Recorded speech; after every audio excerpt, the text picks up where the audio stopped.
ሰላም እንዴት ናችሁ? የተከበራችሁ የህብረት ስራ ማህበራችን ቤተሰቦች የሰባት ሐይቆች መገኛ እንዲሁም የብዙ ቱሪስቶች መዳረሻ በሆነችው በቢሾፍቱ ከተማ ነው የምንገኘው።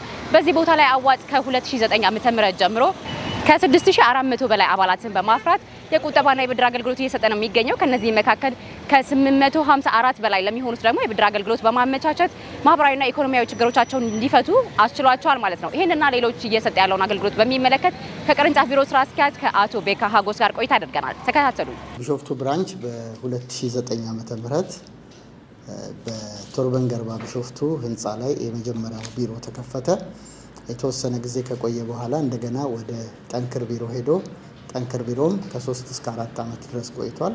ከዛ በኋላ ደግሞ ወደዚህኛው ህንፃ ተላልፈን አሁን ሜና ቤና በሚለው ህንፃ ላይ አንደኛ ፎቅ ላይ እንገኛለን ማለት ነው። 6433 አባላቶች አሉን። ከአባላቶቻችን የሰበሰብነው ወደ 480 ሚሊዮን ብር ነው። እስከ ሰኔ 30 ያለውን አሁን ወደ 490 አካባቢ ገብተናል። ወደ 800 የሚሆኑ ተበዳሪዎች አሉን። እስካሁን በብድር እኛ የሰጠነው ከ630 ሚሊዮን ብር በላይ ነው እስካሁን ያበደርነው ማለት ነው። አቶ ቤካ አዋጭ በቢሾፍቱ ከተማ ላይ የብዙ ሰዎችን የቤት ችግር በመፍታት ለብዙሃኑ የከተማው ነዋሪዎች ደግሞ ቆጥቦ በመበደር በተለያየ ዘርፍ እንዲሰማሩና ሀብት እንዲያፈሩ ምክንያት መሆን ችሏል ብለዋል። አዋጭ እንግዲህ በዚህ በቢሾፍቱ ብራንች ልዩ ልዩ የብድር አገልግሎቶችን ይሰጣል። ከነዚህ ውስጥ የቤት ትልቁ የሰው ችግር ቤት መግዛት፣ ማደስ እንዲሁም ደግሞ መጨረስ እንደነዚህ ያሉትን ነገሮች በቤት ብድር ውስጥ አጠቃለን እንሰጣለን። ወደ 55 ሰዎች ቤት ሰርተዋል እዚህ አካባቢ ማለት ነው በቤት ብድር። ሌላው የቤት መኪና ነው። የቤት መኪና 26 ሰው የቤት መኪና የገዛለ። ወደ 140 የሚሆኑ ደግሞ የትራንስፖርት መኪና ገዝተው በዚህ አካባቢ እንዲሁም በአዲስ አበባም ራይድ እየሰሩ በዚህም አካባቢ የትራንስፖርት መኪናዎች እየሰሩ ብድራቸውን እየከፈሉ ይገኛል። የሶሻል ብድር ደግሞ የመደበኛ ብድር የሚባል አለ። ለንግድ ለምን የሚሉት እስከ 528 ሰዎች ብድር ወስደዋል። አጠቃላይ አሁን ፖርትፎሊዮአችን እስከ 504 ሚሊዮን ድረስ በሰው እጅ ላይ አለ። እሱም ጊዜውን ጠብቆ እየተሰበሰበ ያለ ብድር ነው። 4 ዓመታትን ከአዋጭ ጋር በስኬት የተጓዘው ወጣት ኤልያስ በጣሶ በበኩሉ አሁን ላይ ቁጥቤ በመበደር የመኪና ባለቤት መሆን ችያለሁ ያለ ሲሆን አዋጭ ላይ ባገኘው አገልግሎትም ደስተኛ መሆኑን ገልጿል። ስሜ ኤልያስ በጣሶ ይባላል። የአዋጭ ላለፉት 4 ዓመታት አባል ነበርኩት። አዋጭ መኪና ገዝቶልኛል። ብድሩንም በ3 ዓመት ባልሞላ ጊዜ ውስጥ መልሼ አጠናቅቄ ንብረቴን አስረክቦኛል። ከዚህም በላይ አሁንም ሌላ ብድር እየጠየቅኩት ነው ያለሁት እና ስለ አገልግሎታቸው ጥሩ ናቸው። ከአቀባበል ተነስቶ ከኢንፎርሜሽን አነጋገር አሁን በጣም ግልጽ የሆነ ኢንፎርሜሽን ነው የሚሰጡት። በራሴ በኩል እኔ ረክቼባቸዋለሁ ማለት ነው። የሚሰጡት አገልግሎት ደስ የሚል ነው። ሁሌ ይገኛሉ፣ ለሰውም ይቸገራሉ።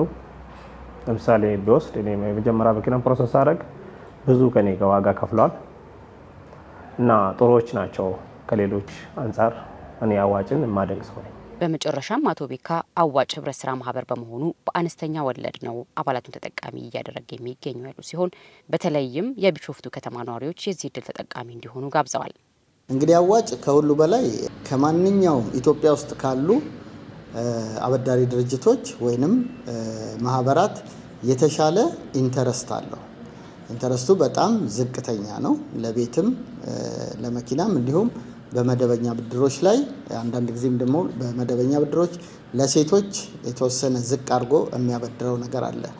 ያንን ሰው መጠቀም አለበት። አንዳንድ ጊዜ ሰዎች ብድር በጣም የሚፈሩት ነገር አለ። ከየት እንደመጣ ባላውቅም ይሄ ፍርሃት ግን አንድ ሰው ዛሬ ተበደረ ማለት ነገ ወረቀት ነው የሚከፍለው ማለት ነው። ምክንያቱም የብር መጠን ሁል ጊዜ አቅሙ እያነሰ ስለሚሄድ እኛ ደግሞ ያበደርነውን ብሩን ቁጥሩን ነው እንጂ አቅሙን አንቀበልም። አቅሙን ብንቀበል ኖሮ በጣም አስቸጋሪ ይሆን ነበር። ለምሳሌ ለቤት 20 ዓመት እናበድራለን። የዛሬ 10 ዓመት ከኛ ጋር 500 ሺህ ብር ወስደው 105 የገዙ ሰዎች አሁን 5 ሚሊዮን ብር ነው። የመኪና ብድርን ከተመለከትን ከ6 ዓመት በፊት ቪትስ መኪና በ300 በ400 ሺህ ብር የሚገዛ ነበርና በዛ ዋጋ ከኛ ጋር የወሰዱ ሰዎች ዛሬ የቪትስ ዋጋ 1 ሚሊዮን ብር እንኳን የሚገኝበት ሰዓት አይደለም። ከ1 ሚሊዮን ብር በላይ ነው። ኢቭን ከምናገኛት መጠነኛ ትርፍ እንኳን እንደገና በሼር በኩል መልሰው ዲቪደንድ የሚያገኙበት ነገር ስላለ በተለይ የቢሾፍቱ ከተማ ነዋሪዎችን በጣም እንዲነሳሱ ማድረገው ቆጥበው እንዲበደሩ ነው።